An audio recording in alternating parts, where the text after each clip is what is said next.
Sir ಆಶಾ ಕಾರ್ಯಕರ್ತರ ಪ್ರತಿಭಟನೆ ಎಲ್ಲಿದೆ ಸಂಧಾನ ಏನಾದರೂ ಆಗಿದೆ? ಇಲ್ಲ, ಅವರಿಗೆ ಇವತ್ತು ಮಾತಾಡಿ ಅವರಿಗೆ ಪ್ರತಿ ತಿಂಗಳು 10,000 ರೂಪಾಯಿ ಬರೋ ರೀತಿಯಲ್ಲಿ ಮಾಡಿದ್ದೀವಿ. ಅದು ಇನ್ಕ್ಲೂಡಿಂಗ್ ಇನ್ಸೆಂಟಿವ್ಸ್. ಈಗ ಅವರು ವಾಪಸ್ ತಗೋತೀವಿ ಅಂತ ಒಪ್ಕೊಂಡಿದ್ದಾರೆ.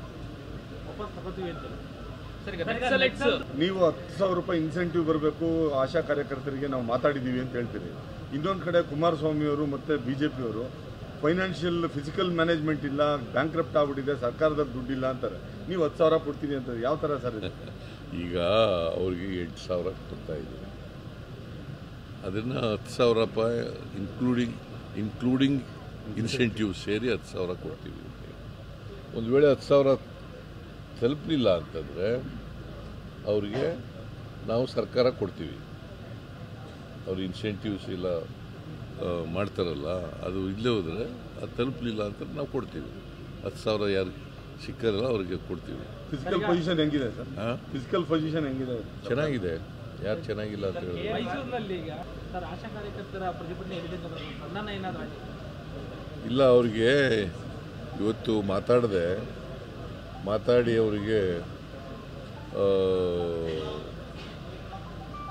ಪ್ರತಿ ತಿಂಗಳು 10,000 ರೂಪಾಯಿ ಬರೋ ರೀತಿಯಲ್ಲಿ ಮಾಡಿದ್ದೀವಿ. ಅದು ಇನ್ಕ್ಲೂಡಿಂಗ್ ಇನ್ಸೆಂಟಿವ್ಸ್. ಈಗ ಅವರು ವಾಪಸ್ ತಗೋತೀವಿ ಅಂತ ಒಪ್ಕೊಂಡಿದ್ದಾರೆ.